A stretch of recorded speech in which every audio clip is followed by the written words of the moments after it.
Buongiorno, amici. So, I recently had some very wonderful subscriber friends of mine tell me that they wanted me to make a video about the food in Calabria and how much everything costs because it's, I guess, really interesting. And I agree. I think that's a great video idea.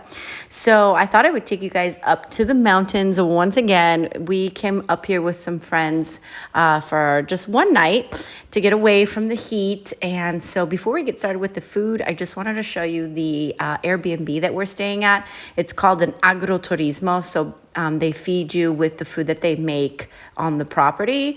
So this is the place that we stayed at, and it's amazing. Here we go, you guys. The pizza, okay? The best pizza in the world. Mortadella, crema di pistacchio, fior di latte. It's honestly, this pizza was 40 euros for 8 people. Amazing. Before we get into dinner, I just wanted to show you guys these beautiful wild cows that live out here. They just like hang out in the mountains, and they're really happy cows, and it was so beautiful. All right, here we go. Starting off with the Salumi plate. So this is all meat and cheeses made artisanally here in Calabria. So you have salsiccia, guanciale, pecorino, unpasteurized cheese, by the way, from the sheep, and a bunch of other kinds of meats and prosciuttos. And then, of course, you have olives and artichokes and sun-dried tomatoes, and you start that off. We had a bunch of small nibblies before this, but this was like when we sat down. And then, of course, with some bread. Here we have the potatoes in Sila are amazing, and so these are potato tarts with rosemary and pepper sauce. Very delicious. Very, very good. And, of course, that came out with our salumi plate. And there's my sunglasses. The wine, you guys, the wine. Okay, so it's sustainable wine. It's a biological wine grown in Sila. The wine is actually, the grapes are grown in Sila.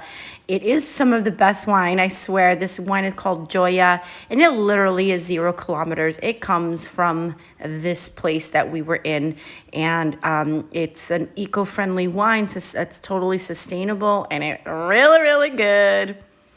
On to the main courses. Here we have homemade ravioli stuffed with nanduja, which is like a spicy pepper, and pecorino with a pea cream sauce and burrata cheese on top. Really freaking good. Here we have pork belly made slow cooked and with a carrot sauce. It was honestly a little too much for me. It was a lot of fat, but everybody seemed to really enjoy it. It was very, very, very, very heavy, but good. And then I just thought I'd take you guys for a little walk that we went afterwards. We went for this beautiful walk around this lake with our kids, and it was amazing. So just to tell you, so the dinner that we had before that, so this is, you guys are gonna die. This is amazing. It was $30 per person to stay overnight at that agroturismo. We had breakfast, lunch, and dinner included. We actually did not eat lunch there, though, because we had that pizza, which wasn't at that place. But it was $30 for unlimited wine. There was a dessert included in there that I just didn't film. And so you had a bunch of appetizers in the beginning, the salumi plate, the bread, the potato tarts, the pasta, the pork, and then a dessert, and then all the unlimited wine. And so that was $30 for each person, except for the kids. The kids ate for free. So $30, guys, to go up there overnight. And let me tell you, it was the best sleep ever. We slept like babies afterwards.